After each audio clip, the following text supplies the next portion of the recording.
أنا عايز أقول للسيد وزير البيئة، الوزارة بتاعتك مش للقاهرة واسكندرية وبس.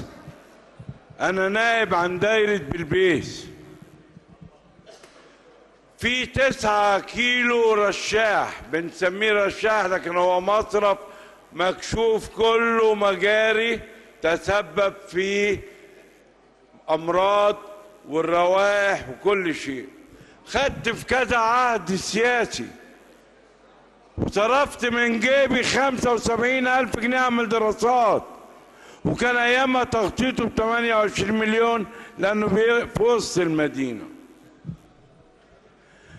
يا الرشاح ده خلى، عايز اقول لسيادتك وهو ليه ميزه برضه، ان سيادتك تجيب كل الناس اللي عايزين يدرسوا التلوث ويعرفوا ايه هو التلوث يجوا يزورونا بالبيت. مالي الوزير جبتوا مصنع زباله بعد 50 سنه، فرحنا، لكن طاقته قليله ومن غير المعدات المكمله. ليه؟ طب جايبينه ليه؟ ما كنتوا توفروا الفلوس ونفضل نحرق زي ما بنحرق. حاجه التالته يا ريس، قش الرز عندنا 12 نقطة تجميع، جابوا لنا من غير الوسائل اللي تساعد على استخدام هذه ال 12 نقطة. ليه؟ مش عارف. طب ما كنتوا ما عملتوش 12 نقطة وريحتونا. عموما يا معالي الوزير، احنا رجع الفلاحين بيحرقوه ويبعتوا لك القاهرة الدخان بتاعها اللي انت مهتم بالقاهرة، ومش هقول اكتر من كده. وربنا يقوينا. شكرا سيادة النائب. السيد النائب ممدوح الحسين.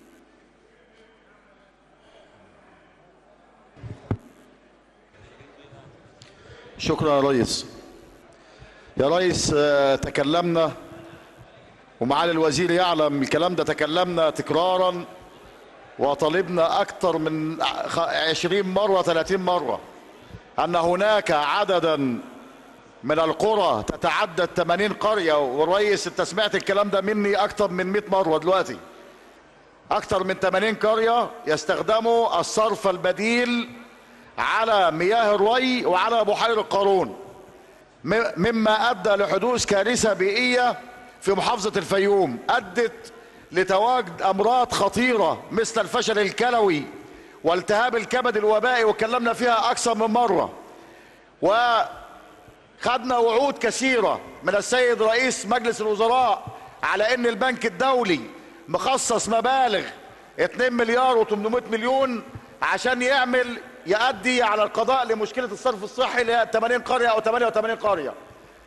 والى الان لا يوجد اي بوادر لتنفيذ هذا المشروع، وما زالت المشكلة مستمرة وستتسبب في كارثة بيئية محققة.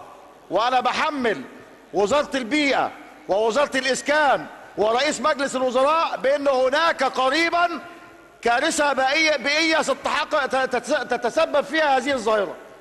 دي أول حاجة يا ريس. في مجموعة مصانع في منطقة كم شيم يتسرب منها الغازات السامة والضارة، وأدت إلى حدوث أمراض خطيرة للقرى المحيطة بهذه المنطقة، منطقة كم شيم. ووزارة البيئة تراقب، يتم ضبط هذه